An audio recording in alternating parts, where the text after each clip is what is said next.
Assalamualaikum teman-teman, welcome to Cinta Story Channel. Part 15, istri sah jadi pelakor. Oh ya, buat teman-teman yang belum subscribe, dukung channel ini dengan cara tekan tombol like, subscribe, dan juga tekan tombol notifikasi loncengnya, biar kalian dapat updatean cerita selanjutnya dari Cinta Story. Jangan lupa share dan juga komentar di bawah ya. Part 15. Kesempatan bagus nih, ucap Sarah saat Rendra keluar. Sarah yang melihat ponsel Rendra di atas meja itu kemudian langsung mengambilnya. Dia dengan cepat membuka inbox di HP itu dan riwayat pesan terakhir dari nomor yang tidak tersave di HP Rendra. Iya sayang, aku bakal kesana kalau Sarah pulang. Jangan hubungi aku sebelum aku yang duluan hubungi kamu. Hanya ada satu pesan itu. Sepertinya pesan sebelumnya sudah dihapus oleh Rendra. Sarah pun membuka profil wanita itu, hingga Sarah tahu bahwa yang bermain-main bersama Rendra adalah Anggi, karena foto Anggi sangat jelas di sana. Mungkin nomor baru itu sengaja dia gunakan, hanya untuk Rendra agar tidak ketahuan. Firasatku akhirnya terbukti.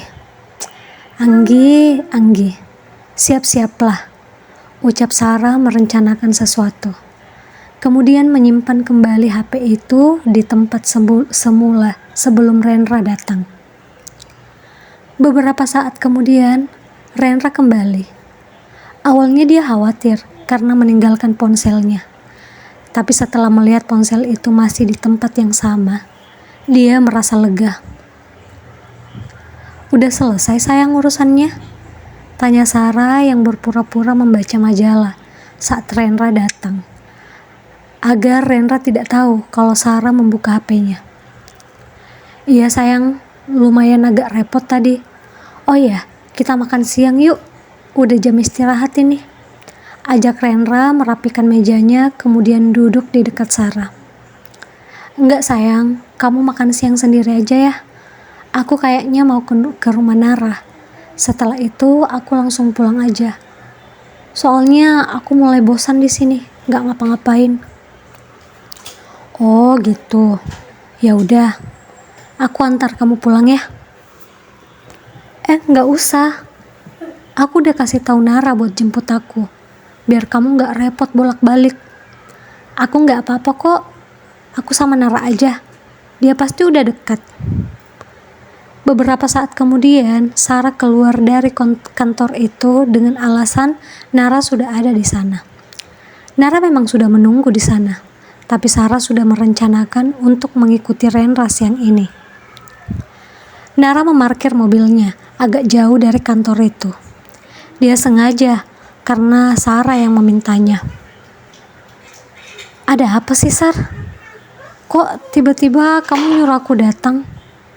Mana mendadak lagi. Untung aja aku gak ada kerjaan, ucap Nara saat masuk ke dalam mobilnya. Aku mau ikuti Rendra. Dia masih selingkuh sama Anggi, balas Sarah yang tetap memperhatikan jalur keluar mobil agar bisa memantau saat mobil Rendra keluar. Gak ada kapoknya ya mereka. Udahlah, ceraikan saja, selesai urusan. Ngapain malah masih mau berurusan sama mereka? Nara sayang, kalau aku langsung cerai gitu aja, enak di dia dong. Dia bisa langsung menikah dengan pelakor itu tanpa ada jerah. Mereka harus merasakan setidaknya kehancuran dulu sebelum cerai. Iya juga sih. Itu bukannya mobil Rendra, ucap Nara saat tiba-tiba melihat mobil Rendra keluar. Cepat Ra, ikuti dia, jangan sampai kehilangan jejak, pinta Sarah dengan perasaan tegang. Benar saja, mobil Rendra terparkir di sebuah hotel berbintang. Ra, kamu tunggu di sini aja, biar kalau ada apa-apa aku bisa cepat kaburnya. Kamu siap-siap di mobil aja, tunggu aku, pinta Sarah lalu dengan cepat dia turun mengikuti Rendra. Rendra masuk ke dalam hotel tersebut. Tapi sebelumnya Rendra berjalan menuju resto. Dan seorang wanita sudah menunggu di sana. Tuh kan, ternyata memang Anggi. Nggak ada kapoknya ya, emang mereka itu. Ucap Sarah sambil sedikit bersembunyi. Anggi terlihat tersenyum menyambut Rendra. Dan Rendra langsung mencium pipi Anggi. Mereka pun makan siang bersama di sana. Gimana dengan Sarah? Tumben dia ikut ke kantor kamu. Untung kamu cepat kasih tahu aku. Jadinya aku nggak telepon kamu. Ucap Anggi sambil menyantap hidangan steak di atas meja itu. Dia udah pulang karena dia pasti udah bosan nggak ngapa-ngapain. Tapi nggak apa-apa.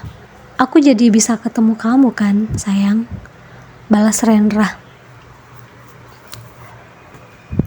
Iya dong, aku kan udah nunggu kamu. Tapi kamu gak ke kantor lagi kan setelah ketemu aku? Enggak, aku udah janji sama Sarah bakal pulang cepet hari ini. Jadi aku sengaja makan siang sama kamu. Terus kita lanjut di kamar. Terus aku langsung pulang nanti. Aku mau puas sama kamu dulu.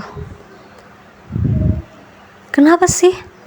Harus soal Sarah terus.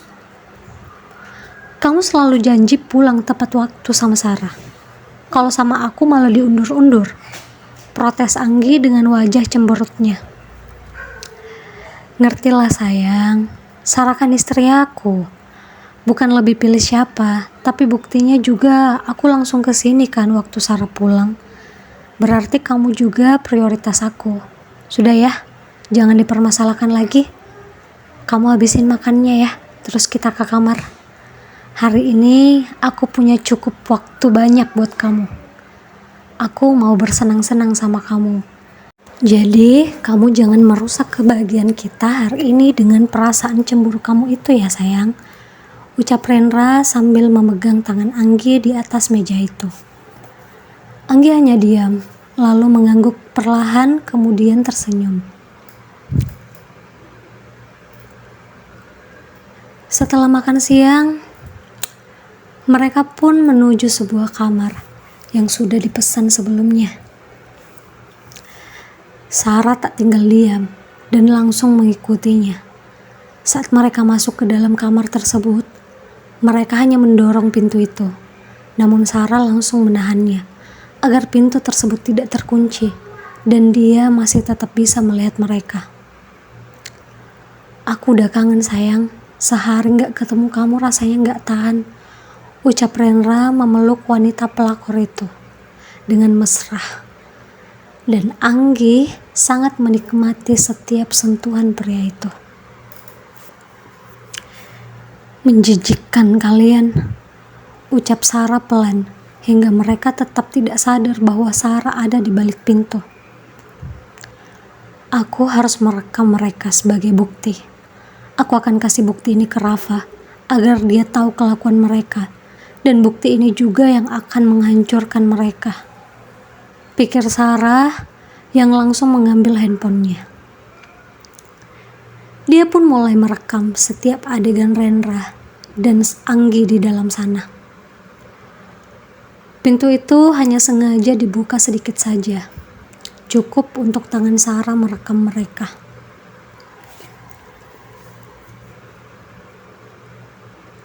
Ternyata benar, mereka kembali terbawa nafsu dan melakukan hubungan terlarang itu. Permainan panas mereka di ranjang itu terekam dengan sempurna. Bahkan setelah selesai, mereka masih berbaring tanpa busana di atas kasur itu, sambil berpelukan. Namun tiba-tiba handphone Sarah berdering. Aduh, kenapa Nara telepon sekarang sih? Ucap Sarah cemas karena suara handphone itu cukup keras dan Sarah yakin Rendra Anggi pasti mendengarnya. Itu suara HP siapa sayang? HP kamu? Tanya Anggi merasa heran. Enggak, suara HP ku enggak kayak gitu. Jawab Rendra sambil berusaha mendengar dengan jelas. Sarah yang mulai panik malah seakan tidak tahu harus berbuat apa. Dia berusaha menekan tombol handphonenya, tapi HP itu tetap berdering, tak merespon. Rendra mulai fokus melihat pintu kamar itu yang ternyata tidak terkunci. Kemudian mengambil celananya untuk mengecek suara yang berasal dari luar. Sementara Sarah semakin panik dan ingin cepat kabur saja dari sana. Tapi dia yakin Rendra pasti melihatnya jika dia berlari di koridor itu. Apa yang harus aku lakukan? Di mana aku harus sembunyi? Ucap Sarah panik saat suara langkah kaki Rendra mulai mendekat. Tiba-tiba seseorang menarik Sarah menjauh dari pintu dan memeluknya membelakangi Rendra yang sudah berada di luar pintu itu. Tubuh pria itu cukup untuk membuat Rendra tak bisa melihat Sarah. Sarah bahkan belum tahu siapa yang menyelamatkannya, karena wajahnya tertutup oleh dada pria itu. Dan pria itu terus memeluk Sarah, dan mereka mematung di sana. Oh, rupanya suara HP mereka, ucap Rendra. Kalian, tegur Rendra.